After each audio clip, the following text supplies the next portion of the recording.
Épisode numéro 79 du podcast de Passion MLB. Bonjour à tous et merci d'être à l'écoute encore une fois cette semaine.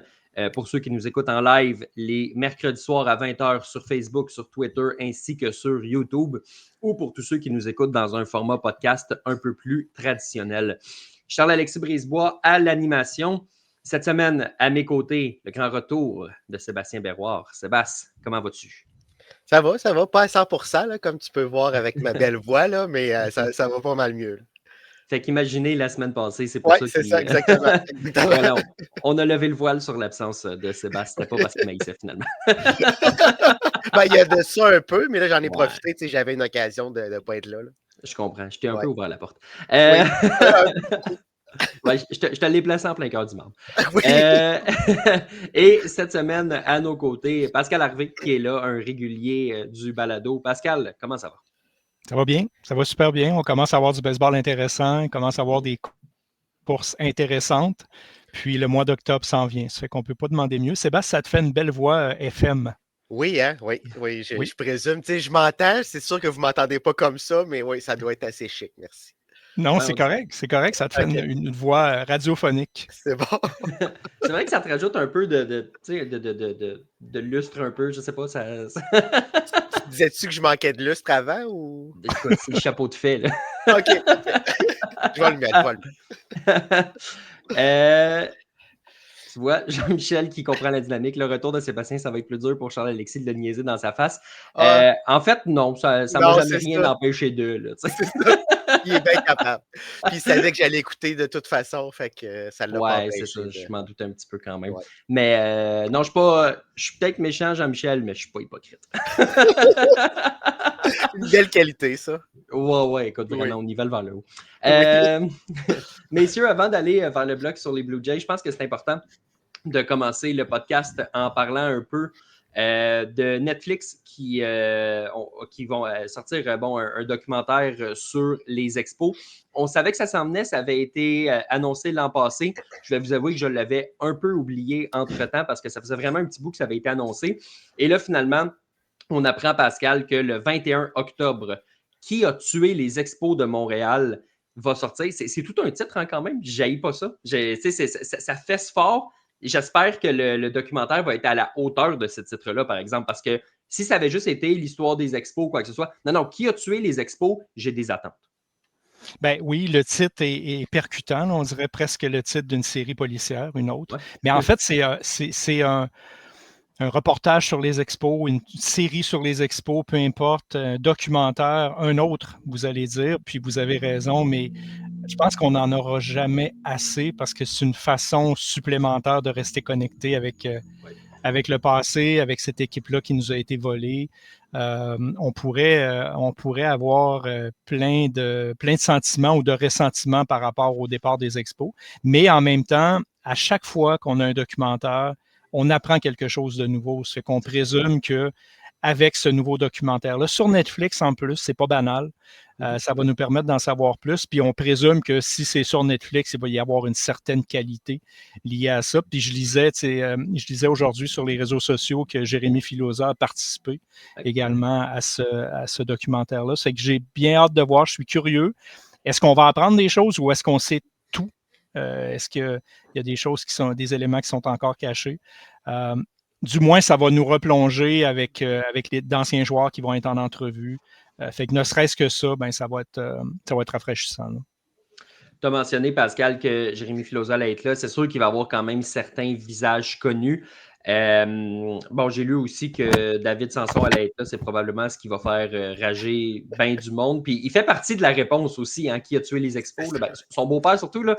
Mais on parle de visage, lui, c'est plus une face à claque. Là. Oui, c'est ça. C'est ça. Si la réponse à qui a tué les expos, c'est pas Jeffrey Loria, ben, j'ai hâte de voir c'est quoi la réponse. C'est sûr qu'il y a quand même plusieurs éléments de réponse dans ce reportage-là.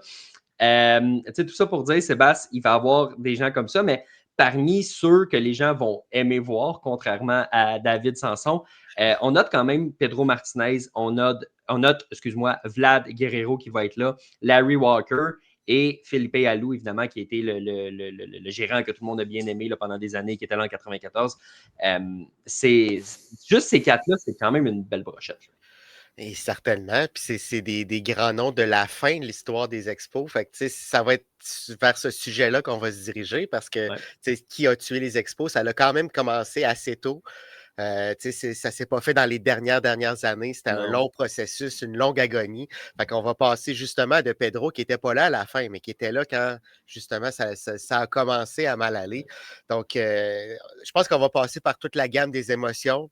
Ouais. On va tourner un petit peu le couteau dans la plaie, mais on va se rappeler des bons souvenirs et des mauvais, dont celui de la face de David Samson. Est-ce que tu as nommé, Charles, est-ce que tu as nommé Larry Walker? Parce que je pense que Walker va faire partie, oui. En fait, c'est Walker, il y a juste Alou qui est resté quand même fidèle, qui est resté tel un phare dans la tempête, mais les autres là qu'on a nommés sont tous partis à tour de rôle. Ils ont tous fait partie d'une vente de feu, de transactions, choc, peu importe. Fait qu'ils l'ont vécu, eux, le départ, comme tu le dis, Sébastien, cette lente agonie. Ben, les joueurs qui vont être là l'ont tous vécu au même titre que la population du Québec au complet. Nous. Assurément, assurément. Sébastien, tu mentionnais, ça commence assez tôt, puis il y a Sylvain qui nous dit... le commentaire affiche pas. OK. Ça commence avec la grève de 94. C'était exactement ça. Là. On fait des liens là, ces temps-ci, parfois avec les Brewers de Milwaukee qui vont bien en 2025, qui peuvent ressembler aux Expos. Ça clore une grève en plein milieu là, puis enlève-leur les meilleurs deuxièmes pendant toutes ces années-là, puis ça se peut éventuellement que ça aille moins bien dans un marché qui n'est pas New York, Los Angeles ou Chicago. T'sais. Non, puis à l'inverse, mais alors un championnat ou au moins une finale de la Série mondiale, puis ça change complètement le scénario à la fin. Oui. On s'achète des années. Peut-être qu'au final, l'issue aurait été la même, on ne le saura jamais, mais au moins on se serait acheté plusieurs années, puis peut-être qu'on aurait eu le temps de changer le vent de côté à ce moment-là. Ça a changé complètement le visage de la franchise des Expos, puis c'est vraiment dommage parce que non seulement tu perds une chance de remporter un championnat, mais finalement, ça mène à ta perte. Puis la conjoncture était tellement pas en leur faveur. Écoutez, si les Expos gagnent en 94, peu importe contre qui, tu as les Blue Jays qui ont gagné en 92 et 93, c'est les Expos qui vont gagner en 94. Ça veut dire que tu as 3 séries, tu as 3 champions de série mondiale consécutifs qui sont au Canada, qui sont au nord de la frontière. Ouais. Aïe aïe. Ça frappe l'imaginaire. Là. Fait que, la conjoncture n'était pas pour eux. Le timing était catastrophique. Puis oui, c'est là que ça a commencé parce qu'après, ça a été des années difficiles. Les dernières années, là, 2004, 2003, 2002, mais entre 94 et le début des années 2000, il y a quand même eu certains bons moments. Là. On pense au retour de Gary Carter qui est venu frapper un double par-dessus la tête d'André Dawson. Il y a eu des bons moments quand même, mais pas suffisamment pour garder cette concession-là là où elle était, puis là où elle devrait être encore. Non, exactement. Puis, tu sais, s'il y avait eu un petit peu plus de séries éliminatoires, c'est plus de gens dans le stade, mais tu sais, c'est beaucoup d'argent que tu mets dans les coffres par la force des choses, puis ça aurait été les expos. Tu sais, à un moment donné, sur une roue qui tourne, peut-être que tu peux garder un peu plus de joueurs qui te permettent de garder du monde dans les estrades. Ça aurait été évidemment différent, mais bref, on ne va pas réécrire l'histoire. On va pouvoir la vivre, par exemple, avec ce documentaire-là à partir du 21 octobre sur Netflix. Pascal, il y a Jean-Michel ici qui nous parle de Bud Selig. À quel rôle tu t'attends? Jusqu'à quel point tu t'attends à voir l'ancien commissaire comme ça être cité dans ce documentaire-là? Tu sais, Bud Selig joue les mêmes rôles que Gary Bettman joue au niveau de la Ligue nationale actuellement. Si un commissaire, quel qu'il soit, a des idées qui sont très arrêtées sur comment je vais développer ma ligue, comment je vais développer mon sport. Là, pour Bettman au hockey, le parallèle est très simple. Là, je veux dire, lui, le sud des États-Unis, c'est son secteur de prédilection. Bud Selig, lui, il avait une autre idée. C'était de dire, je favorise des concessions américaines pour que mon sport soit encore plus en santé, et ainsi de suite. Mais je veux dire, de donner l'équipe dans les mains, on les a nommés, là, Samson et son beau-père, c'était déjà catastrophique, mais tout ce qui s'est passé avant, avec Claude Brochu, on voyait qu'il y avait un petit peu beaucoup d'improvisation là-dedans. peut-être que ça a été la dernière chance de dire à des Québécois, vous avez votre sort entre les mains, puis vous pouvez faire un peu contre mauvais sortir une bon cœur, puis essayer de sauver cette concession-là. Mais quand il y a eu le move vers le duo de tête à claque, c'était le début d'une mort annoncée, c'était le début d'un déménagement. Je ne sais pas qu'est-ce qu'on leur devait à ces gens-là, mais on leur devait quelque chose. Puis c'est les expos qui ont servi de monnaie d'échange. Puis on l'a vu avec les Marlins de la Floride par la suite. Ça a été du grand n'importe quoi. Puis pour des amateurs de baseball aussi fervents que les Québécois l'étaient et le sont encore, ben, c'est crève-cœur.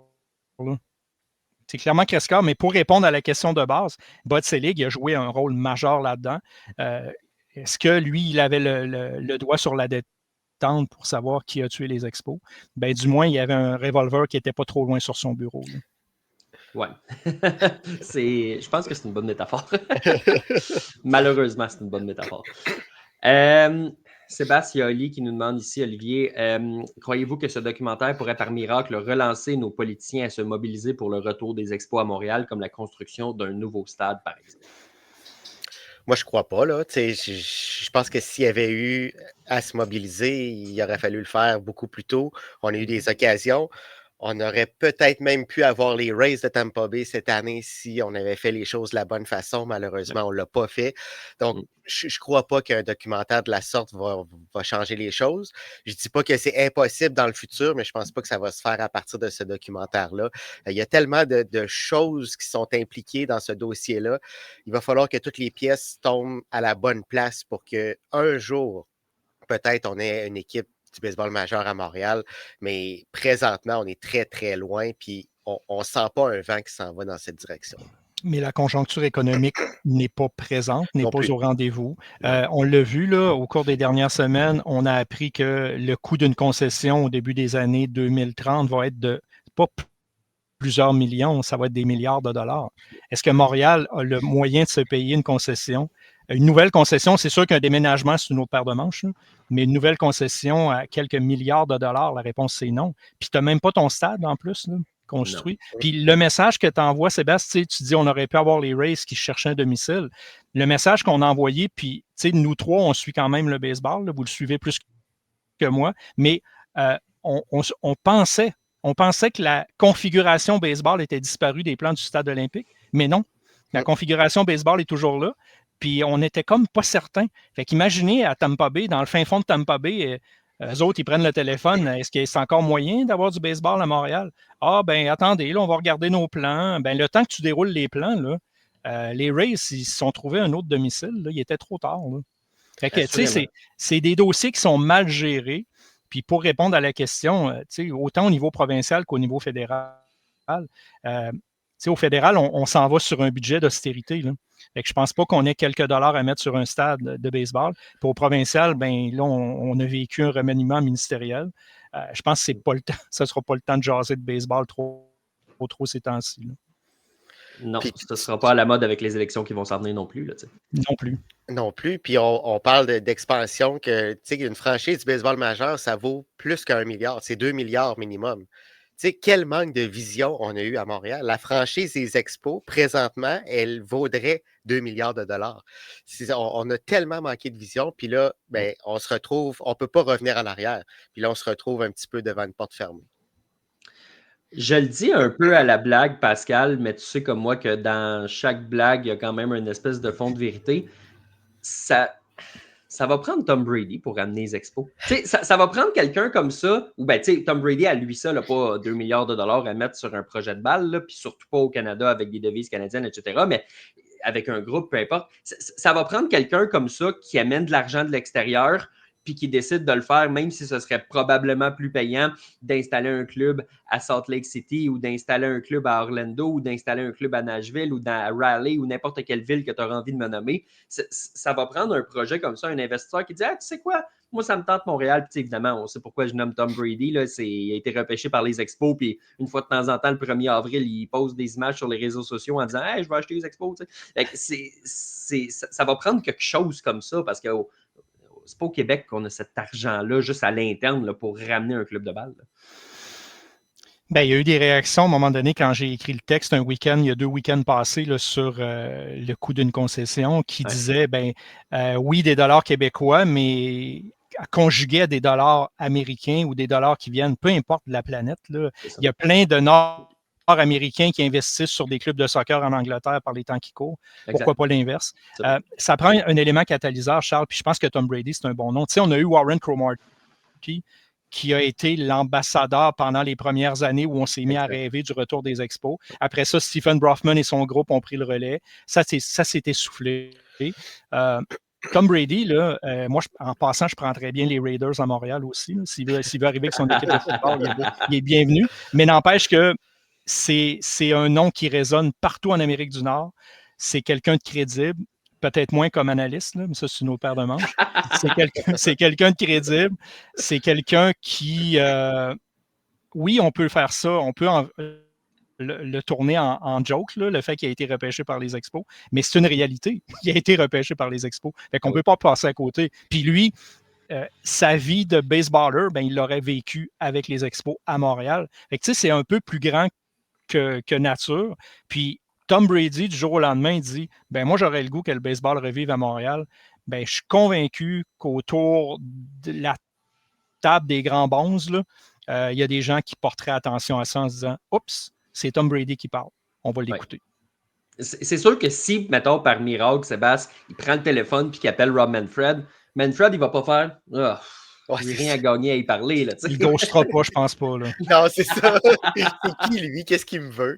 Non, il va prendre l'appel, puis tu sais, pourquoi pas Tom Brady qui appelle Derek Jeter? Derek Jeter, il veut une équipe lui aussi. Fait que, tu sais, on pourrait déjà, en partant, avoir un duo quand même assez intéressant. Je ne suis pas sûr que Derek Jeter veut s'établir à Montréal nécessairement, là, mais quand même, ça va prendre un gros nom.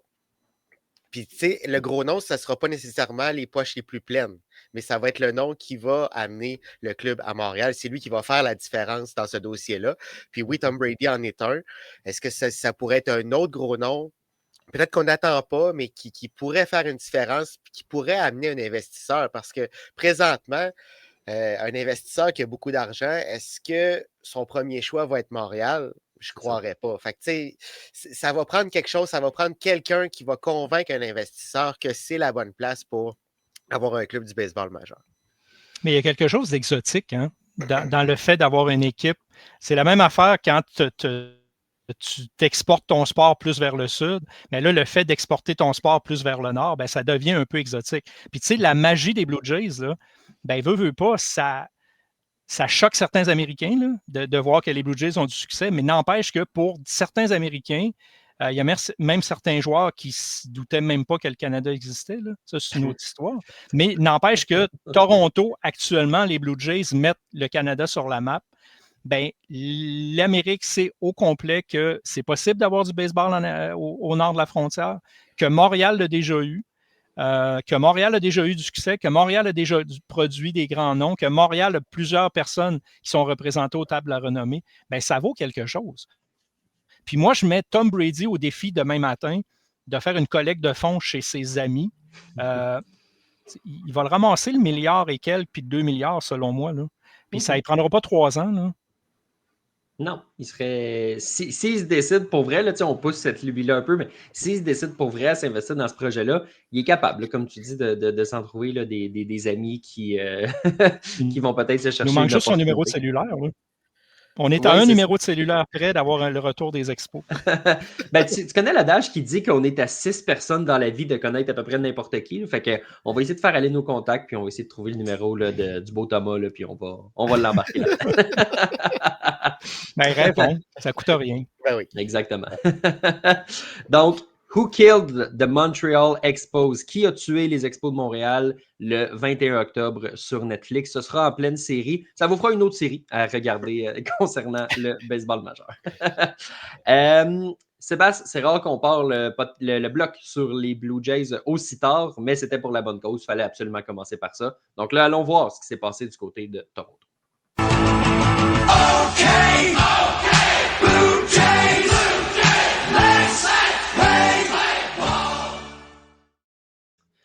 Les Blue Jays de Toronto, Sébastien, qui ont placé le nom de Beau Bichette sur la liste des blessés. Il me semble que ça aurait fait moins mal aux Yankees si c'était eux qui avaient placé le nom de leur arrêt-court sur la liste des blessés. Mais ça, c'est pour un autre tantôt. Donc, Bo Bichette, lui, ça fait vraiment mal. Là, je veux dire, il est redevenu le Bo Bichette et encore plus que ce qu'on espérait du côté de Toronto. Et de perdre, écoute, j'ai envie de te dire qu'il faudrait qu'il frappe deuxième, mais la recette de quatrième frappeur fonctionnait. De perdre ton quatrième frappeur comme ça dans une course aux séries, de perdre ton joueur d'arrêt-court, c'est pas idéal. Oui, tu as les ressources pour le remplacer, mais il n'y a personne qui peut frapper comme Bo Bichette dans ce club-là. Non, exactement. Puis c'est lui qui a été la bougie d'allumage depuis le début de la saison. Oui, Vladimir va très bien par les temps qui courent, mais ça a été Bo Bichette le plus constant, peut-être avec George Springer cette année. C'est lui qui est redevenu le frappeur de coup sûr. C'est lui qui se rend sur les sentiers. C'est lui souvent qui va partir une grosse manche pour les Jays. Il trouve toujours une façon d'étirer ses présences, s'élance pas sur des lancers trop souvent à l'extérieur de la zone des prises et sélectif. Donc, c'est sûr que ça va faire mal dans le rôle offensif des Jays. Ça va être à Vladimir de se lever, aux autres joueurs aussi de stepper up, d'en prendre un petit peu plus durant son absence parce que on va en avoir besoin. Oui, on a 3 matchs d'avance sur les Yankees, sur les Red Sox, mais ça peut virer assez vite, surtout quand tu as perdu un joueur de la trempe de Bo Bichette. Donc, les autres joueurs devront se lever. Ils l'ont fait hier dans le premier match de la série face aux Astros. On l'a vu. Il y a Ernie Clement qui se rend sur les sentiers, Tyler Henneman qui frappe le gros coup sûr. Ça va prendre des gars comme ça qui vont se lever parce que autant offensivement que défensivement, c'est une énorme perte pour les Jays, celle de Bo Bichette. Pascal, évidemment, Sébastien l'a dit, ça prend des joueurs qui se lèvent. On a vu là, que Vlad Guerrero, ça va bien là, ces temps-ci. Puis ça fait quelques années qu'on voit cette tendance-là. Plus dur en début de saison, on prend son envol un petit peu plus en deuxième moitié de campagne, un peu comme un char d'assaut. Là, des fois, là, on peut faire la comparaison. Là, un tank, là, des fois, c'est plus dur à partir, un vieux diesel, mais quand c'est parti, ben là, ça va bien. Guerrero, c'est ça. Puis il faut dire aussi qu'en début d'année, il avait probablement la tête à ses négociations contractuelles. Là. On le sait qu'il faut faire la part des choses dans la vie, mais quand tu as un demi-milliard de dollars sur la table, ça se peut que ça occupe tes pensées un petit peu pendant un petit bout de temps. Là, ça a été réglé. Les Blue Jays vont bien. Vladimir Guerrero Jr. va mieux. Il prend ses aises. Puis on le sent en confiance aussi, ça va aider. Regarde juste le jeu hier, Pascal, je ne sais pas si tu as vu. En 9e manche, là, quand il aurait tout simplement pu venir toucher au premier coussin, a décidé de lancer un plomb à Addison Barger au 3e pour retirer José Altuve parce qu'il avait vu que sur la fausse balle d'avant, il ne courait pas à 100%. Fait que là, il a décidé de justement d'en profiter. C'était pas serré, là. Non, c'était pas serré pantoute. D'ailleurs, j'ai aimé John Schneider qui a dit quand j'ai vu ça, j'ai fait non. Oh yes! Le gérant, évidemment, qui était super stressé. C'est pour ça que tu apprends à tes joueurs de faire. Mais tout ça pour dire, Pascal, Vlad, en ce moment, ça va bien. Puis il va falloir que ça continue comme ça. Bien, vous l'avez dit, là, Sébastien, tu l'as dit, Bo Bichette, George Springer, Vlad Guerrero Jr., c'est les 3 joueurs qui ont tiré les Jays à des moments différents durant la saison. Puis moi, je lève mon chapeau à Vlad au niveau défensif, justement. Tu as parlé du jeu d'hier. Oui, au niveau offensif, il aurait pu connaître une meilleure saison. Il reste encore du temps, là, puis il reste les séries. Fait qu'il y a encore le temps de faire la différence au bâton. Mais là, actuellement, il est bon au bâton. Il pourrait être meilleur, mais là, c'est sur les 2 pieds sur la surface synthétique qui fait la différence.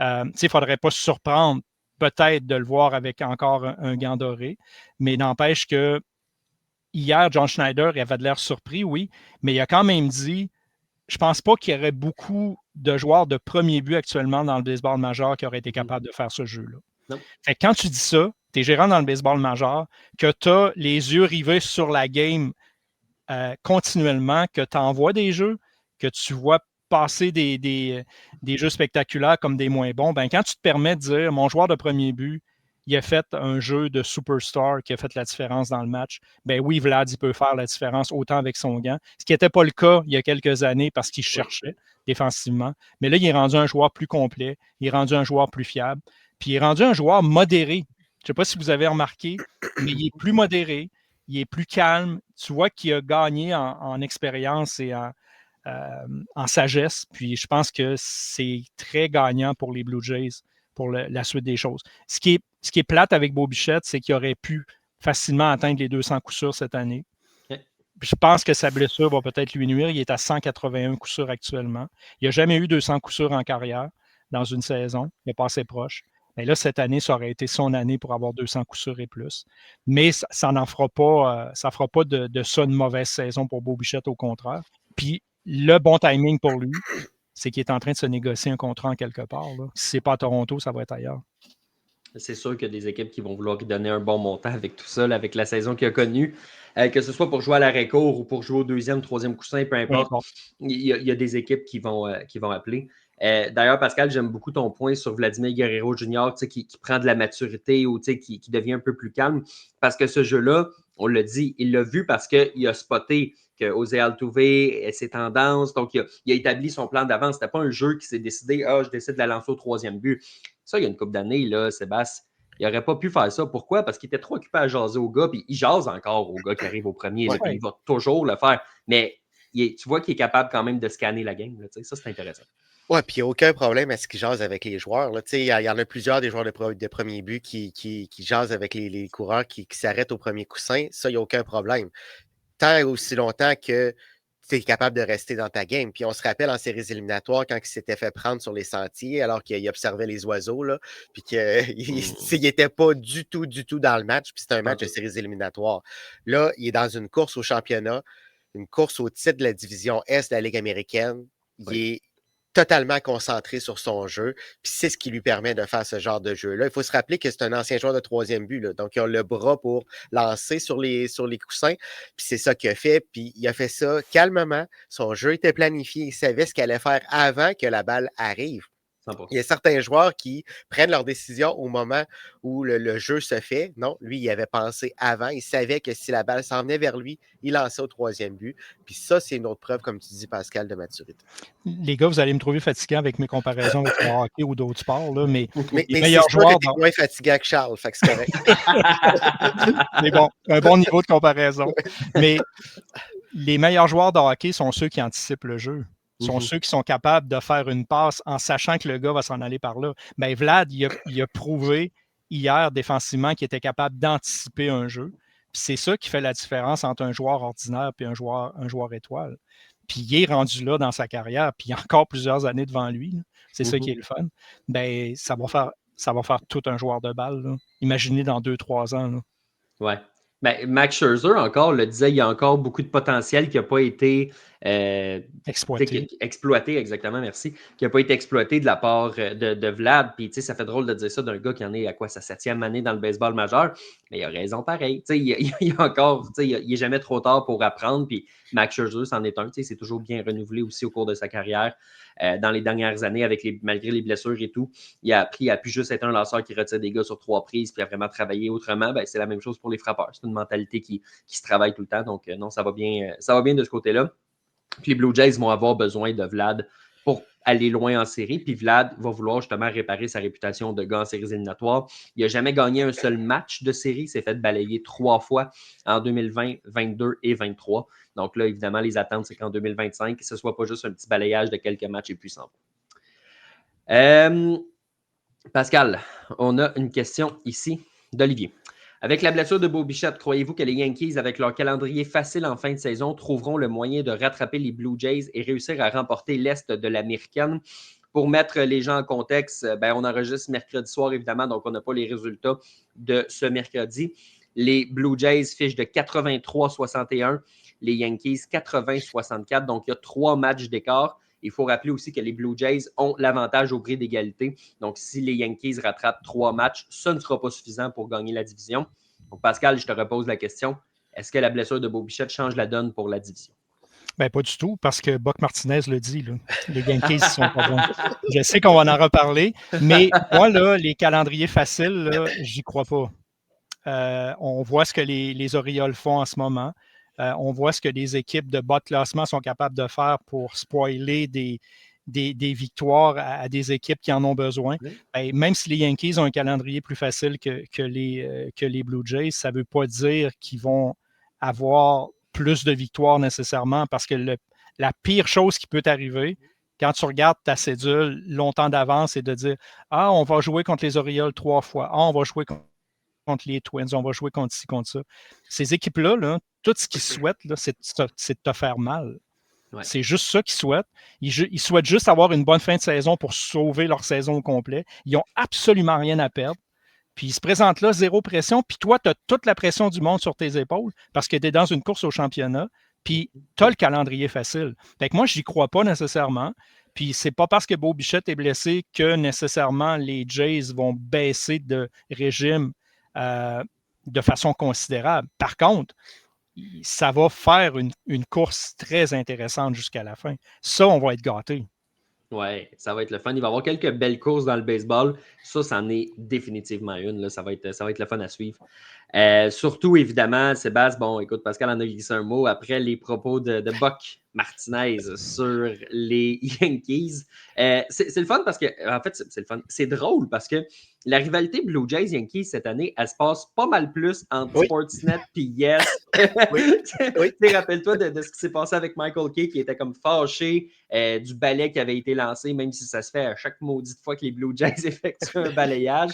Là, tu as Buck Martinez qui s'en va dire que les Yankees sont poches. Moi, d'après moi, John Schneider doit se dire, je le sais qu'il y en a un qui travaille, tu me diras que Sportsnet détient aussi les Blue Jays, mais il y en a un qui travaille pour la télé, l'autre travaille pour le club, ils n'ont pas rapport un entre l'autre, mais John Schneider doit se dire, mon Dieu, qu'il vient de me mettre de la pression, lui-là, parce qu'il vient de donner une raison pour que les Yankees se marquent un petit mot sur le tableau blanc de « Hey, lui, on veut lui prouver qu'il a tort. » À ce temps-ci de l'année, tu n'as pas le droit de faire ça. Puis comme je te dis, je sais qu'il ne fait pas partie de l'équipe, mais il a déjà joué à la balle, il a déjà été gérant de ce club-là, il sait comment ça marche, Buck Martinez, puis là, il vient de juste donner du gaz aux Yankees. Oui, c'est ça. Moi, c'est plus pourquoi. Quelle est l'utilité de cette déclaration-là? Je comprends qu'il y a un historique entre les deux organisations puis les deux réseaux de télé, mais pourquoi tu t'en vas faire ce genre de déclaration-là? Puis John Schneider, hier, après le match, qui a commencé sa conférence de presse en disant « J'ai besoin d'une bière ». Je pense qu'il va en avoir besoin de plus qu'une parce que les prochaines semaines vont être quelque chose. C'est sûr que ça met du piquant dans cette rivalité-là. Puis Buck Martinez n'a pas tort dans le sens que c'est vrai que les Yankees font trop d'erreurs. C'est vrai qu'ils ne courent pas bien les sentiers. C'est vrai qu'ils font des erreurs mentales. Mais de là à dire que ce n'est pas une bonne équipe qui joue pour 16 matchs au-dessus de la barre de 500, il y a quand même une marge. Il aurait pu se garder une gêne. Ce qu'il a dit n'était pas faux, mais il est allé un petit peu trop loin. Une équipe qui est à 3 matchs des Blue Jays, là, si les Yankees ne sont pas une bonne équipe, les Jays sont moyens. Si on relativise un petit peu. Donc, c'est plus l'utilité de cette déclaration-là que je questionne.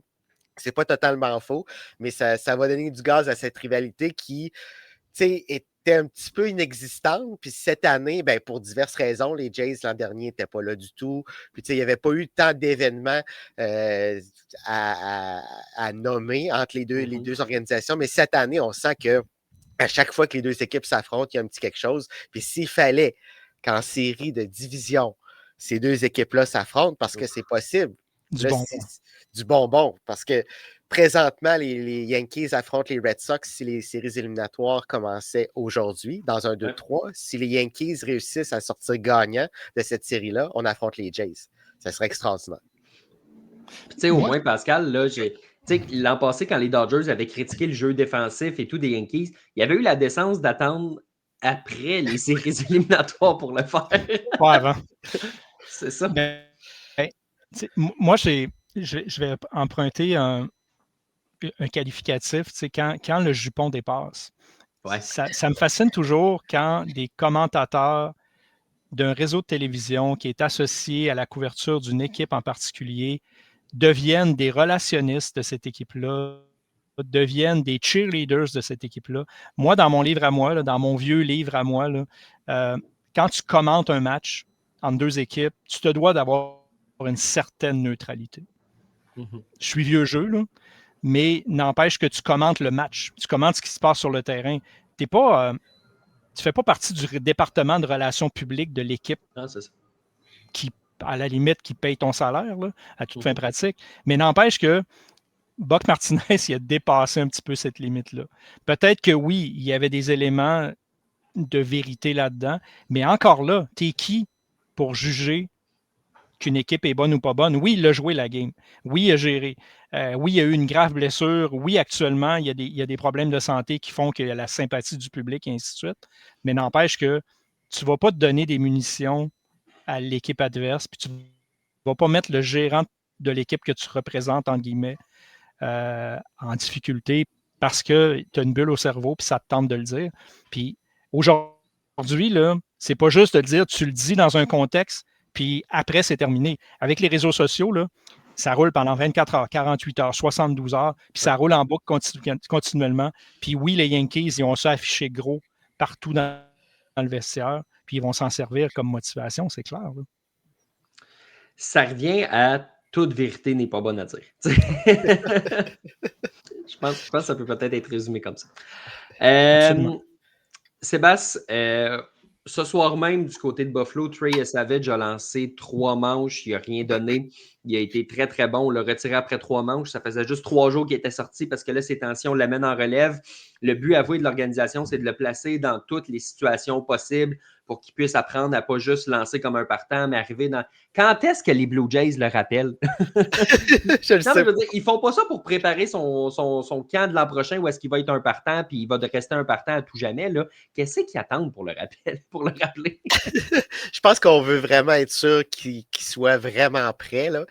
On ne veut pas arriver puis le brûler dès le départ, de le rappeler peut-être précipitamment, puis qu'il arrive certaines choses, puis qu'après ça, ce soit très difficile, un petit peu comme c'est le cas avec Alek Manoah. Je ne dis pas qu'on l'a rappelé trop vite, Alek Manoah, mais ce genre de situation-là où on n'est plus capable de s'en sortir par la suite, autant mentalement que physiquement.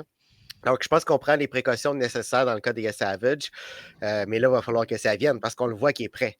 Si tous les signes pointent dans cette direction-là, on le sait qu'est-ce qu'il est capable de donner. On le sait qu'est-ce qu'il a toujours été capable de donner. Donc, pourquoi est-ce qu'il ne serait pas capable de le faire au niveau du baseball majeur? On le sait qu'il va être capable de le faire. Donc, là, on arrive à un point où c'est le temps de lui donner cette chance-là. J'espère que dans le cas des Jays, on va le rappeler dans les prochains jours. Pascal, on a un commentaire ici de la part de Jean-Michel. Même s'il ne joue pas tous les matchs, je trouve quand même que Davis Schneider a quelque chose de spécial depuis qu'il a été rappelé.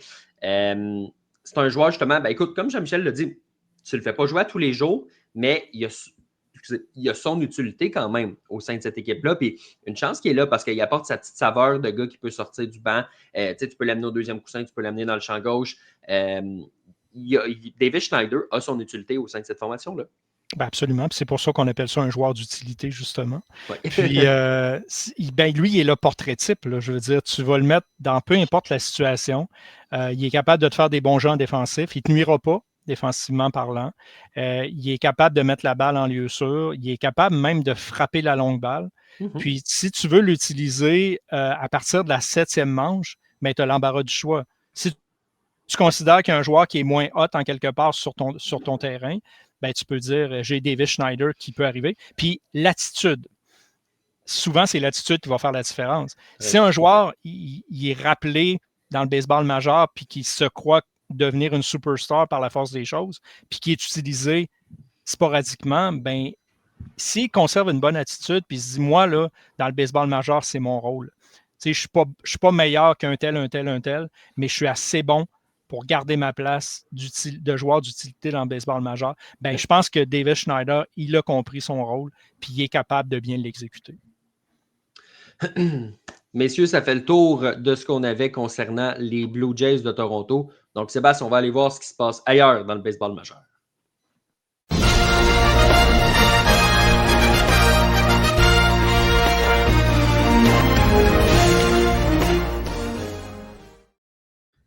Sébastien, je n'ai pas de questions précises. Parle-moi de la record des Yankees. Pas grand-chose à dire, c'est ça l'affaire. Non, il y a plein de choses à dire. Oui, OK. Si tu le vois de ce sens-là. Aïe, aïe, aïe, c'est difficile. C'est incroyable. Anthony Volpe, là, je pense qu'il est dans une spirale qui fait qu'il n'est pas capable de s'en sortir, puis je pense pas qu'il va s'en sortir cette saison. Donc, le joueur à mettre sur le terrain présentement, c'est José Caballero, comme c'est le cas ce soir dans le match des Yankees. Autant défensivement qu'offensivement, Caballero est supérieur à Volpe. Puis, pour en ajouter une couche, le Volpe, hier, il y a un coureur au premier, au deuxième, il n'y a aucun retrait. On lui demande à 2 reprises de déposer l'amorti. et se fait retirer sur un faible ballon au 3e coussin. Mm-hmm. Tu sais, quand ça va pas bien, là, ça va pas bien, mais là, c'est le cas pour Volpe. Il n'est pas capable de se sortir de cette spirale-là. Quand il arrive au bâton, tu le sais que ça va être un retrait au bâton ou un ballon, parce qu'il s'élance pour frapper la longue balle alors qu'il n'est pas capable de le faire, puis il n'est même pas proche de pouvoir le faire. Donc là, c'est le temps des décisions. On n'est plus dans le développement. Oui, on a sacrifié peut-être des gros joueurs d'arrêt-court pour garder Anthony Volpe à New York.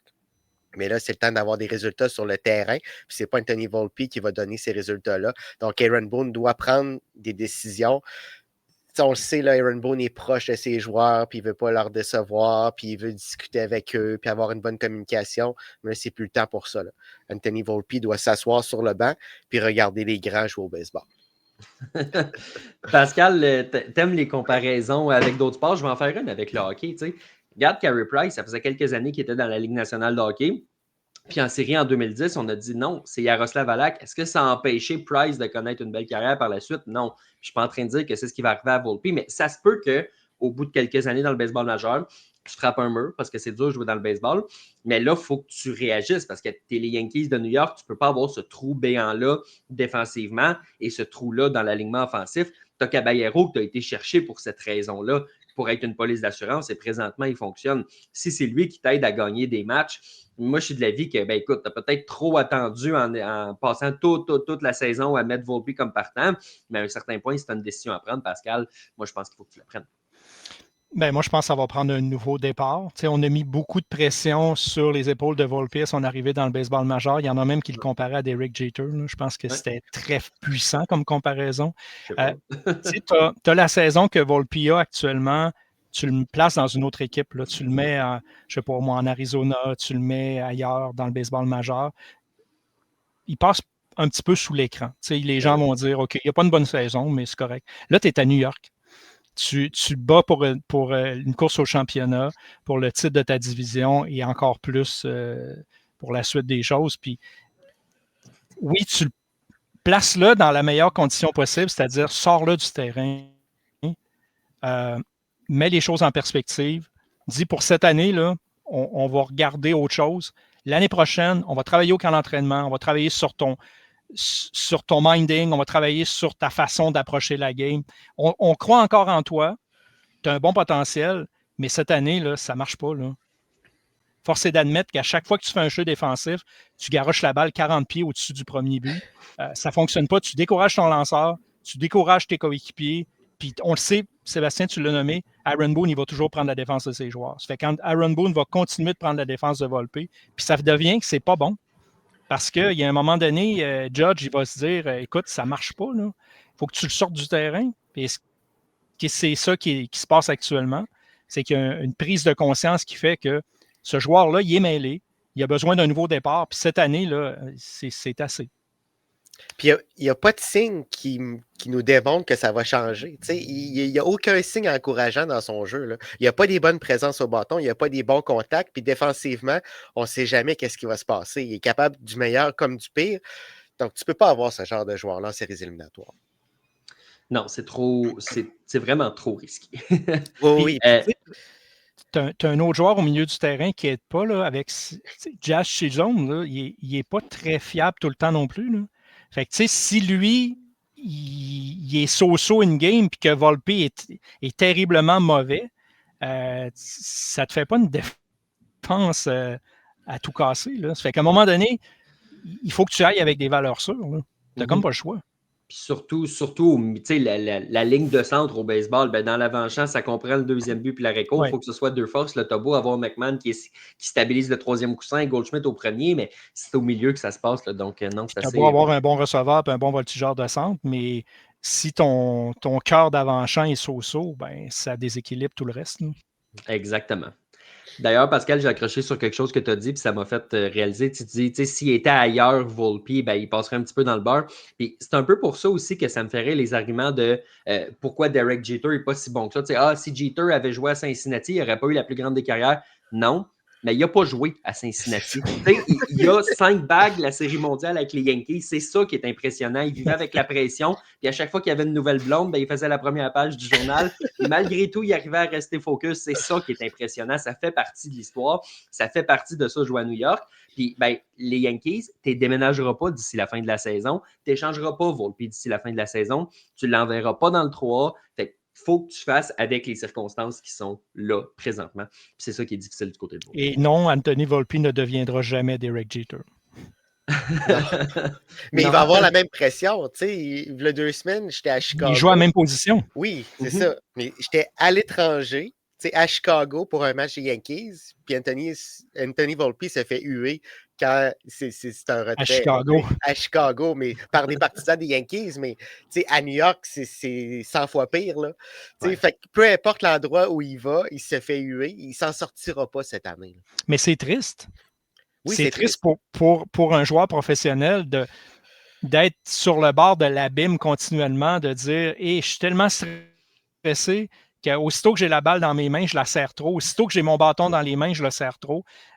Demande à un professionnel de golf, demande aux gens qui sont sur LIV Golf ou la PGA, la dernière affaire qu'ils vont faire avec leur bâton, c'est de le serrer. S'ils serrent leur bâton, ils vont avoir une ronde catastrophique. C'est la même affaire pour un joueur de baseball. Volpe, là, il doit arriver tellement crispé. Là. Il y a toute la pression du monde sur ses épaules. Il sait qu'il va se faire huer à Chicago. Imagine à New York. Puis ce qui est dommage dans son cas, c'est que c'est pas par manque d'effort. Là. Le gars, il veut s'en sortir, il travaille, il fait tout ce qu'il peut faire pour pouvoir s'en sortir. Il y a d'autres joueurs qu'on n'est pas trop sûr, ont toujours l'air nonchalants, ne travaillent pas très fort dans les entraînements. Lui, c'est tout le contraire, mais ça ne fonctionne pas. Donc, c'est ça qui est encore plus dommage pour lui. La chaîne a vraiment débarqué. Là. Ça va prendre quelque chose durant la saison. Bon, c'est pas, comme vous l'avez dit, les gars, c'est pas des petits ajustements que tu peux faire là, d'ici au 27-28 septembre au début des séries. Là. Ça va prendre un bon parcours durant la saison morte. Là. Mais tu sais, brièvement, les Yankees ont leur responsabilité là-dedans. Je veux dire, il fait partie de ton organisation. Tu te dois de le mettre dans les meilleures conditions possibles. Est-ce que il y en a des psychologues sportifs, là? Ils doivent en avoir une demi-douzaine, les Yankees. Là? Ben, à un moment donné, c'est sûr qu'ils ont testé des choses. C'est sûr qu'ils sont intervenus auprès de lui. Mais soit il continue d'être patient puis il continue de croire en lui ou il passe un autre appel. Oui, ça va prendre. Ça va être intéressant cet hiver. Là. Il n'y a pas beaucoup d'agents, de joueurs d'arrêt-court qui vont être disponibles nécessairement sur le marché non plus, là, mais tu peux faire une transaction, s'ils veulent se débarrasser de Volpe, il y a des façons de le faire. Puis s'ils décident de travailler avec lui, ben, il va avoir quand même un chantier imposant là, sur lequel travailler. Une transaction Volpe contre Bichette, Oui, ben Bichette, imagine que les Yankees signent Bichette. Oui. Oh, je pense que Guerrero ne sera pas content, je pense. Non. Quelques commentaires, messieurs, sur Volpe. Benoît qui nous dit ici, toujours le début d'une catastrophe avec lui, il veut trop en faire qu'il se plante. C'est pas mal ça. C'est sûr qu'à New York, tu veux toujours trop en faire. Oui. Mais là, c'est comme rendu à un autre niveau. Là. Absolument. Olivier qui nous dit ce qui est particulier avec Volpe, c'est qu'il commence toujours les saisons en force avant de toujours s'effondrer, surtout offensivement. C'est vrai, c'est ce qu'on dit. L'inverse de Guerrero, en fait. Là. Ouais. Ça prendrait Volpe en avril puis en mai, puis après ça, Guerrero. Ça fait un joueur de balle, ça. Alors, on va te faire un sacré joueur. Là. Écoute, défensivement, je ne sais pas ce que ça donnerait, mais offensivement, ce serait quelque chose. Jean-Michel qui nous dit pour Anthony Volpe, il a trop de pression du fait qu'il vient de New York. Alex Rodriguez dit qu'il doit être un frappeur de premier rang à l'ancienne, mais il s'est fait critiquer par Sean Casey, qui est l'ancien entraîneur des frappeurs, et le reste de l'organisation. Pourtant, Rodriguez est un grand joueur. Sébastien, qu'est-ce que tu penses de cette déclaration-là de Casey?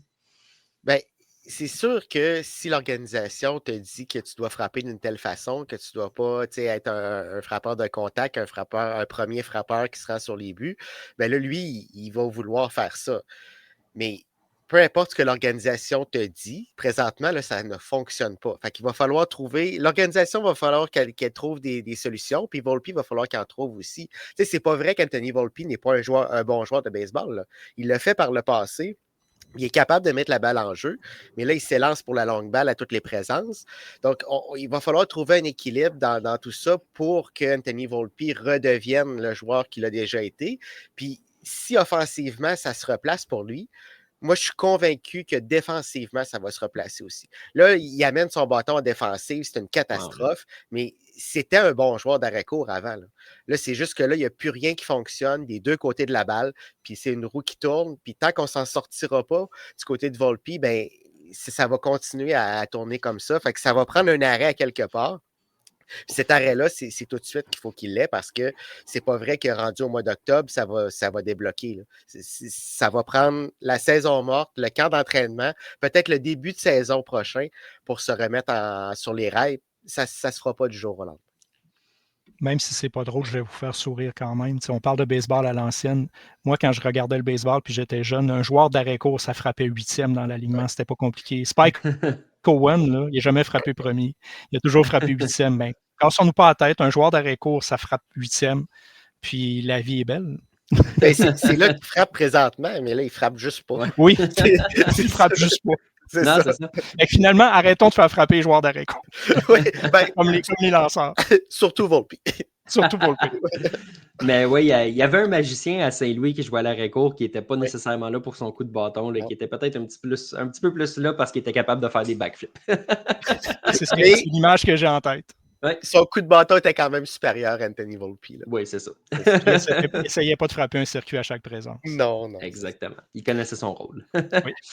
J'en ai une bonne pour vous, messieurs, qui vient de mon père ici. Pour lui enlever de la pression, il devrait demander à la Karen des Phillies un bonne pour voler quelque chose. Hey, quelle dinde! Excusez, là, mais quel Vas-y, je te laisse le plancher. Quel déchet humain! ça se peut pas. Ça se peut juste pas. Je sais pas si vous avez vu, on a vu les images de cette séquence-là où elle s'en va chercher la balle au père du petit garçon, mais ouais. à d'autres moments dans le match, là, elle s'est pognée avec d'autres partisans. C'est le portrait type de ce genre de déchet humain-là. Voilà. Ah ouais. Elle demande à parler au gérant. Là. Ah oui, à chaque fois. C'est partout ce qu'elle va. Il n'y a pas de gérant, elle va demander à parler au gérant. Ça n'a pas de bon sens. Ça n'a pas de bon sens. Puis en même temps, au tennis, il y a quelqu'un qui a volé la casquette là, qui était destinée à un jeune. Mais ouais, on est où, là? On est rendu un où? PDG en plus. Là. Oui. Tu sais, tu as bien beau être dans un stade, là, mais tu représentes quelque chose dans la vie. Là, quand tu as une job, on s'entend c'est fou, là. Ça reste une balle de baseball puis une casquette d'un joueur de tennis. Ouais. On peut-tu juste se garder une petite gêne, là? Oui, c'est ça. Incroyable. Non, c'était toute une histoire. Oui. Puis pas pour les bonnes raisons. Non. Pascal, aujourd'hui même, Anthony Rizzo a annoncé que c'était la fin pour lui. On sait qu'il voulait jouer en 2025. Il n'a visiblement pas eu d'offre à la hauteur de ce qu'il voulait. On l'a vu au Yankee Stadium hier, assister au match contre les Tigers. Et là, on apprend qu'il est à la retraite, qu'il va se retirer en tant que membre des Cubs de Chicago, ce qui est parfait. Évidemment, c'est là qu'il a connu ses belles années. Il a gagné la Série mondiale. C'était le capitaine honorifique de ce club-là. On va l'honorer samedi du côté du Wrigley Field et il va obtenir un rôle d'ambassadeur avec l'équipe. C'est bien de voir qu'il rentre à la maison. Tu sais, évidemment, il n'y avait pas eu de grande chicane. Là. Il a été échangé parce que le club s'en allait en reconstruction. C'était pas plus compliqué que ça. Mais c'est bien de voir c'est un grand de l'organisation. C'est lui qui a capté la balle du dernier retrait en 2016. C'est de voir que cette page-là se tourne sur sa carrière, qui revient à la maison. C'est sympathique. Ben, c'est une belle histoire qui se termine. Hein? Rizzo, il a quand même eu une belle carrière. Il a eu des bonnes statistiques. Ça a été un bon joueur de balle. Il a été la tête de Turc à certains moments de sa carrière où on a voulu un peu le rabaisser ou le ridiculiser, peu importe, ou lui faire porter le chapeau de moments plus difficiles. Mais il se retire quand même dans une belle posture. Comme tu le dis, il revient à la maison. Les Cubs de Chicago, ça a été... En fait, le Wrigley Field, c'est là où il a connu beaucoup de succès. Il a remporté la Série mondiale. Donc, c'est une belle carrière qui se termine. Oui, possiblement qu'il aurait voulu l'étirer un petit peu, mais Anthony Rizzo ne fitait plus nécessairement dans le baseball de 2025. Peut-être que comme frappeur de choix, en quelque part, il aurait eu son mot à dire, mais des frappeurs de choix, il y en a un et un autre. Là. Puis on en improvise plus souvent qu'autrement. Donc, c'est le chant du cygne. C'est une belle façon là, de mettre ses belles années derrière lui. Là. Sébastien, on va se rappeler de quoi d'Anthony Rizzo? Ben, c'est un professionnel. Anthony Rizzo, c'est un professionnel jusqu'à la moelle. Défensivement, quel joueur de premier coussin. Au bâton, on parlait de baseball à l'ancienne. Son approche avec 2 prises alors qu'il coupait son bâton. C'est ce genre de frappeur professionnel-là qui était à l'extrême, tout près du marbre, très, très à l'intérieur, se faisait atteindre à de nombreuses reprises, mais il prenait la balle pour l'équipe. Donc, vraiment, tout au long de sa carrière, ça a été un professionnel. Connu une très belle carrière. Puis, heureusement, il a réussi à gagner un championnat avec les Cubs. Donc, tout est bien qui finit bien, revient à la maison, puis ça boucle la boucle. Pascal, samedi, on a eu droit à presque un match sans point ni coup sûr, le premier de l'année de Yoshinobu Yamamoto. Et finalement, catastrophe, ça se transforme en défaite de la part des Dodgers, qui ne menaient pas 1-0 à ce moment-là, ils menaient 3-0. 3-0. On a accordé un circuit à Jackson dans le day, ça a fait 3-1. Rapidement, on a enlevé Yamamoto. J'aurais aimé qu'on le laisse pour au moins un frappeur, parce qu'au pire, tu as un gars sur les coussins, puis la relève peut arriver par la suite. Et là, finalement, la relève s'écroule, on remplit les buts, but sur balle qui est frappée par-dessus, un petit scratch-it à l'avant-champ. On réussit à faire marquer des points à Baltimore. Victoire par walk-off, donc un coup sûr victorieux. Le jour du 30e anniversaire où Cal Ripken Jr. a battu le record pour le plus de matchs consécutifs disputés dans le baseball majeur. C'était pas éthique quand même ce qui s'est passé samedi. Peut-être pas écoute, du point de vue des Dodgers, là, mais du point de vue des Orioles en cette journée de célébration, ça a été une drôle de journée quand même. Ben, les Orioles ont besoin de bonnes nouvelles cette saison. Là. Je pense que cette journée-là de samedi a été une bonne journée pour eux. Puis si on avait eu à écrire le scénario avant le match, il n'y a pas beaucoup de personnes qui auraient écrit ce scénario-là. Les Dodgers avaient besoin de cette victoire-là parce qu'ils se battent actuellement avec les Padres pour le premier rang. Ils ne connaissent pas ils ne jouent pas du très bon baseball par les temps qui courent. Yamamoto, il y a eu un bon début de saison, somme toute. On parlait de lui comme un candidat au trophée Cy Young. Ça s'est gâté par la suite. Il a manqué de régularité. Oui, les retraits au bâton sont là, mais les victoires étaient plus difficiles à obtenir. Fait que, tout était là. Les Dodgers menaient 3-0, comme tu le disais. 2 retraits, 9e manche, puis tout d'un coup, Jackson Holliday, lui, avait décidé que le scénario allait s'écrire autrement. Frappe un circuit, puis après ça, ben écoute, les releveurs des Dodgers ont tout simplement pas fait le travail. Ça a résulté une défaite des Dodgers de 4-3 sous les yeux de Cal Ripken Jr., qui est une légende à Baltimore. Puis on soulignait là, son record de matchs consécutifs. Record qui perdure toujours, évidemment. Là. Fait que c'était un des gros matchs du week-end, mais quand tu regardes Dodgers contre Orioles, tu te dis non, je pense pas que ce soit le match du week-end. Là. Mais ça a résulté quand même à ça. Là. Sébastien, je prends un angle différent pour faire un follow-up là-dessus. Si les Dodgers s'écroulent en série, ce qui est une possibilité, compte tenu du fait qu'ils n'ont pas une saison, ils n'ont pas une mauvaise saison, mais ils n'ont pas une saison exceptionnelle non plus. Si les Dodgers s'écroulent en série, est-ce qu'on va dire hey, ça a commencé le 6 septembre quand ils ont échappé le match de Yamamoto, ou tu penses que pour toi, c'est anecdotique? Non, je pense, par moment, les Dodgers, ça a été difficile cette saison. On a eu ce genre d'épisode-là à plusieurs endroits dans la saison. Fait que je ne crois pas que c'est là que la chaîne a débarqué ou va débarquer puis que ça va avoir un impact sur les séries éliminatoires. Ça ne tient pas à grand-chose, hein, les séries éliminatoires. L'an dernier, on était à un match de se faire sortir par les Padres. On était à une mauvaise sortie en relève, comme on vient de voir, mais en séries éliminatoires, de se faire éliminer. Donc, je ne pense pas nécessairement que ça va avoir un impact rendu au mois d'octobre, mais les Dodgers doivent quand même se poser des questions parce qu'on n'est pas dans une situation nécessairement idéale.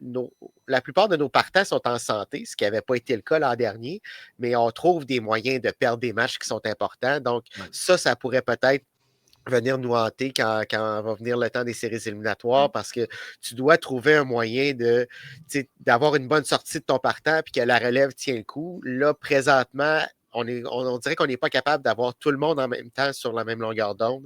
L'attaque fonctionne, la relève fonctionne, les partants fonctionnent, mais jamais vraiment en même temps. Fait qu'il va falloir que ça arrive quand on va être au mois d'octobre. Il y a un mot qui est important, momentum. Hein, puis au rythme où ça va, si les Dodgers ne se replacent pas d'ici la fin, oui, ils vont rentrer en série, mais ils ne rentreront pas avec un momentum. Puis au contraire, les Padres, si les Padres finissaient devant les Dodgers, eux, ils vont l'avoir, le momentum. Là.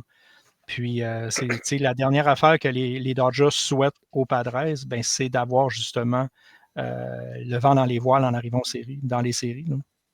Ouais, les Padres demandent les Padres demandent rien de mieux que d'avoir du momentum, puis de dépasser le grand frère, puis d'effacer ce complexe d'infériorité-là qui peut exister par rapport à un club de gros marché, puis l'institution que représentent les Dodgers. Donc, ça peut. Moi, je veux que ces équipes-là s'affrontent en série. Là, ça serait vraiment intéressant. Mais c'est pas facile à San Diego non plus. Là. On parle des Dodgers, là, mais c'est pas beaucoup mieux à San Diego. Fait que, ces deux équipes-là, ils ont des questions à se poser, puis il leur reste encore du temps avant la saison pour adresser c'est pas des lacunes, mais ces petits problèmes qu'on a en ce moment parce qu'il va falloir rentrer en série avec confiance. Puis je pense pas que ce soit le cas pour ces deux organisations-là en ce moment. Ben, samedi, les Padres ont gagné contrairement aux Dodgers, mais ils venaient d'effacer une série de 5 défaites consécutives. Tu as raison, c'est pas beaucoup mieux à San Diego actuellement. Là. Non, il y a quelques équipes comme ça qui en arrachent quand même. Puis une de ces équipes-là, d'ailleurs, c'est les Red Sox de Boston. Je ne te dis pas que c'est la catastrophe là-bas, mais sans Roman Anthony, on réalise que c'est tough. Là. C'est peut-être beaucoup de pression à mettre sur les épaules d'une recrue là, qui est blessée, mais il n'y a pas de spécial, ce gars-là. Tu comprends pourquoi il a signé un gros contrat là, quelques semaines après son arrivée dans le baseball majeur. Il manque de oomph du côté de Boston là, sans Roman Anthony, quand même, c'est flagrant. Oui, ben tu parles de mettre beaucoup de pression. Ce qu'on est en train de vivre chez les Red Sox, je pense que quand Anthony a quitté, on a accumulé 3 défaites consécutives. On est revenu un petit peu, mais là, on a perdu aujourd'hui, mercredi, à Aroldis Chapman, qui finalement est humain, a accordé un point, puis on a perdu la rencontre. Ça nous montre que Roman Anthony prenait cette pression-là, puis on s'en rendait plus ou moins compte, dans le sens qu'il faisait le travail, mais on ne savait pas à quel point un peu tout reposait sur lui, ou presque. Là, j'exagère un peu, c'est pas juste lui qui produisait, mais c'était un petit peu le fer de lance. C'était lui qui donnait le ton offensivement pour les Red Sox. Puis là, on voit qu'il y a un trou dans cet alignement-là, puis on en paie le prix. Est-ce que ça va nous coûter cher d'ici la fin de la saison? Parce que oui, on est en bonne posture, mais on n'est pas encore rentré en séries éliminatoires. Donc, il va falloir trouver une façon de s'en sortir. Il va falloir que d'autres joueurs se lèvent, des Jarren Duran qui doivent en donner plus, entre autres. On a des Rob Refsnyder qui frappent contre les gauchers, mais c'est un petit peu des joueurs d'utilité qui t'amènent dans des situations particulières. Ils font le travail, mais c'est les gros canons qui doivent produire présentement chez les Sox. Moi, je vais faire mon meilleur culpa par rapport à Roman Anthony. Je ne croyais pas qu'il allait avoir un impact aussi fort que ça à sa première année. Puis, vous me direz si ma comparaison est boiteuse parce que les deux joueurs n'évoluent pas à la même position. Mais quand Bobby Witt Jr. est arrivé chez les Royals de Kansas City, il a eu cet impact-là, cet impact silencieux qui a fait que, comme jeune joueur, il a pris le contrôle de l'équipe, possiblement qu'il a pris le contrôle du vestiaire à sa façon. Ben, Anthony est en train de faire la même affaire chez les Red Sox de Boston. Est-ce que les deux vont avoir une carrière similaire? Bobby Witt, on connaît son impact à Kansas City. Anthony, moi, je fais mon meilleur culpa. Je n'y croyais pas nécessairement. Oui, je savais qu'il avait un bon potentiel. Oui, je savais qu'il allait devenir un très bon joueur. Mais à sa première année, avoir autant d'impact, je n'y croyais pas. Ouais, moi aussi, je ne pensais pas qu'il y aurait eu un impact cette année. Je pensais qu'on allait l'amener puis qu'il allait prendre ses aises tranquillement, allait finalement faire le travail, mais pas comme ça, puis pas à ce que quand lui quitte pour une blessure, on ait un impact direct sur les performances de l'équipe. C'est le fun des jeunes comme ça qui ont de l'impact. Puis tu le mentionnes, moi, en 2017, là, ironiquement, il joue maintenant avec Roman Anthony, mais moi, c'est Alex Bregman. Je me dis, est-ce qu'il est prêt pour ça à Houston? Il y a des grandes choses qui les attendent. Ferais-tu mieux d'aller chercher un Josh Donaldson, qui était possiblement échangé à ce moment-là? Puis finalement, mon Dieu, Bregman, il s'est levé durant ces séries-là, puis il a été super important. Fait que c'est le fun de voir des jeunes comme ça qui prennent charge puis qui sont en mesure d'avoir un impact là, qui est visiblement plus important que ce qu'on pense. Pascal, je veux qu'on glisse un petit mot sur Kyle Schwarber, qui est rendu à 50 circuits. Lui, là, on parlait de Beau Bichette qui se magasine un contrat. Là. Kyle Schwarber, là, c'est un DH dans trentaine. Ça ne change absolument rien. Les équipes vont faire la file pour aller le chercher. Écoute, lui, c'est pas une recrue, là. Mais DH en contrôle, zéro stress. Moi, je le compare à David Ortiz là, dans ses belles années. le coup sûr opportun, la longue balle qui fait mal à l'autre équipe. Il rajeunit, on dirait, d'année en année. Puis à la position qu'il occupe, DH, là, il peut faire ça jusqu'à 45 ans, lui. Là. Le calme légendaire. Puis, il y a un aura, Kyle Schwarber. Là. C'est le fun de le voir. C'est le fun de le voir arriver au bâton. Puis moi, je suis lanceur dans le baseball majeur, puis je vois arriver Kyle Schwarber, puis je me dis, hey boy, il faut que je sois prudent, hein, parce que je l'échappe un millimètre trop dans le centre, puis ces babayes, là, c'est à 400 quelques pieds, 500 pieds, 450 pieds du marbre, là. Puis à Philadelphie, c'est le type de joueur que ça te prend. Est-ce que les Phillies vont essayer de le garder? Je ne le sais pas. Ils n'ont comme pas le choix. Ils n'ont comme pas le choix parce que, tu sais, tu as d'autres joueurs qui ne font pas le travail actuellement. Tu as des joueurs qui sont blessés. Fait que si tu as un Kyle Schwarber qui est en forme, si tu as un Kyle Schwarber qui décide que lui veut continuer de jouer puis de continuer de jouer pour la concession des Phillies, ben, tu n'as comme pas le choix de le garder. Puis tu n'as comme pas le choix de le payer au salaire qu'il va demander. Il va frapper peut-être le même nombre de circuits que Ryan Howard cette année, là, qui égalerait le record des Phillies. Non, moi, les Phillies, c'est dur de jouer à Philadelphie. Lui, il a visiblement compris comment. On s'entend là-dessus. Il y a du fun. Les gens l'aiment, la direction l'aime, la direction a de l'argent. Sébastien, ils n'ont pas le droit de l'échapper. Il va être courtisé, puis il y a des équipes qui vont le vouloir. Cincinnati vont arriver fort. C'est un petit cas de Cincinnati en plus. Les Phillies n'ont pas le droit de t'as pas le droit de l'échapper contre les Reds. T'as pas le droit de l'échapper contre n'importe qui, je m'en fous. T'as pas le droit de l'échapper. Ça, c'est sûr. Puis la question qu'il faut se poser, c'est où sont les Phillies sans Kyle Schwarber? C'est bien beau le laisser aller, puis ne pas être capable de retenir ses services, mais l'an prochain, ça va ressembler à quoi, Philadelphie sans Schwarber? Je pense pas qu'on soit capable de combler sa perte si jamais on arrivait à le perdre. Ce gars-là fait une différence incroyable dans cette équipe-là, puis oui, par ses performances, mais comme vous l'avez mentionné, par son aura aussi, puis par sa capacité à gérer ce marché particulier qui est Philadelphie. Donc, on n'en trouvera pas un autre comme ça. Fait qu'on ne peut pas se permettre de le perdre. Puis, Castellanos n'a pas de l'air d'être en bon terme avec l'équipe actuellement. Lui, il est parti. Il est parti. Fait que, tu ne peux pas en perdre 2-3 non plus. Tu ne peux pas te permettre d'en perdre 2-3, sachant qu'il y a toujours des blessures qui sont possibles. Mais dans le rôle de DH, Schwarber, il est comme dans du papier bulle, lui-là. Là. Tu peux lui donner le contrat que tu veux, puis les risques de blessure sont minimes dans son cas. Oui, assurément. Sébastien, dernier petit sujet à aborder. Framber Valdez, évidemment, a fait beaucoup jaser là, récemment. Un autre champion. Avec la fois où il a juste décidé de lancer une balle rapide sur son receveur. Et là, ce qu'on apprend dans les derniers jours, c'est qu'il y a une équipe qui se dit moi, ça ne m'intéresse pas de signer Framber Valdez avec ça. Probablement qu'elle n'est pas la seule non plus. Moi, ce que je me demande, c'est que, écoute, tu le sais comme moi, ça prend juste une équipe qui décide de payer, puis ultimement, il peut peut-être gagner le même montant qu'il aurait eu avant, on ne le sait pas. Mais une chose est certaine, c'est que cette situation-là, ça ne l'aide pas pantoute parce que son agent a bien beau dire, il n'a pas fait exprès, c'est pas de sa faute. On a tous des yeux, on a tous déjà vu ça, du baseball. Puis même ceux qui n'ont jamais vu le baseball, là, je te l'annonce, là, tu regardes, tu es capable de faire la distinction entre un accident de quelqu'un qui fait je m'excuse ou c'est de ma faute, ou un lanceur qui se retourne puis après il fixe ton gars comme ça. Voyons, tout le monde savait que tu as essayé de l'atteindre, puis il y a des équipes à qui ça ne plaira pas. Ah, c'est sûr et certain. Puis s'il y en a une, il va en avoir d'autres. Puis tu parlais, est-ce qu'il va être capable d'aller chercher peut-être son 200 millions pour 6 ans comme on s'attendait?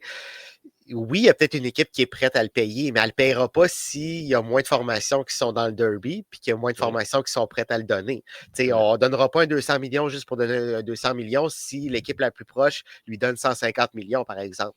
Donc, moi, j'ai l'impression que ça va lui coûter cher monétairement. Puis ça va lui coûter cher aussi pour le reste de sa carrière. Il va toujours rester avec cette situation-là. Il va toujours avoir à se justifier par rapport à cette situation-là. Tu rentres dans un nouveau vestiaire, là, puis toi, c'était toi qui avait atteint ton receveur. Puis, il faut que tu négocies aussi avec tes nouveaux receveurs quand tu arrives dans une nouvelle équipe. Ça va rester, puis ça risque de lui coûter cher aussi du côté monétaire de la chose. Moi, Pascal, on spécule un peu parce qu'on ne sait pas c'est qui l'identité de cette équipe-là. Mais me demande ce que les Giants pensent de ça. Parce que les Giants, c'est une équipe qui a de la misère à attirer des joueurs autonomes.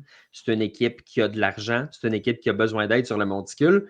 Puis, celui qui dirige l'équipe, c'est quand même un ancien receveur. Hein? C'est une équipe gérée par un ancien receveur, étoile.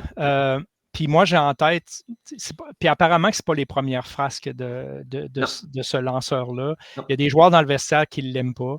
Là, je pense que c'est la goutte qui fait déborder le vase. Est-ce qu'il aurait eu le guts de faire ça à un receveur vétéran? Jamais. La réponse, c'est non. Le jeune, il se demandait ce qui se passait. Là. Puis même le frappeur des Yankees, je ne me rappelle plus c'était qui était C'était là. Volpe. C'était Volpe. C'était pas lancé sur une balle rapide à 93 000 à l'heure en plein milieu du marbre. Bravo, champion. Oui. Ben là, lui, il se dit qu'est-ce qui se passe? Ouais. Qu'est-ce qui vient de se passer? Écoute, le baseball majeur, on dirait que la respiration de tout le monde s'est arrêtée en même temps en disant c'est quoi ça? Ouais. Tu fais du bullying à ton propre joueur, puis c'est une tentative de blessure, là. Ben oui. Tu sais, j'allais dire c'est une tentative de meurtre, mais c'est une tentative de blessure. Ben oui. Ça n'a juste pas d'allure.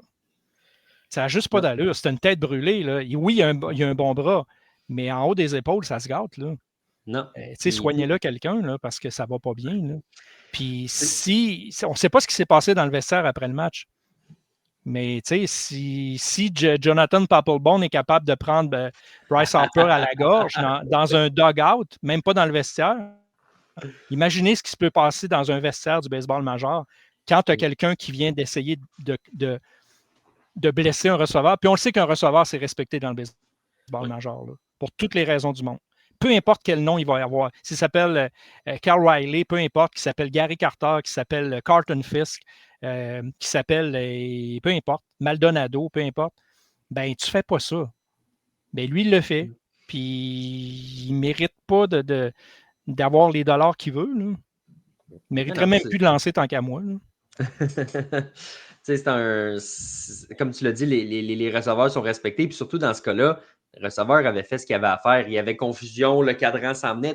Pas de cadran, cette situation-là n'existe pas parce que ça prend juste une demi-heure à avoir les signaux. Là, on s'entend là-dessus, mais le cadran, il existe, qu'est-ce que tu veux que je te dise. Puis là, il avait dit hey, attends, on va prendre une pause.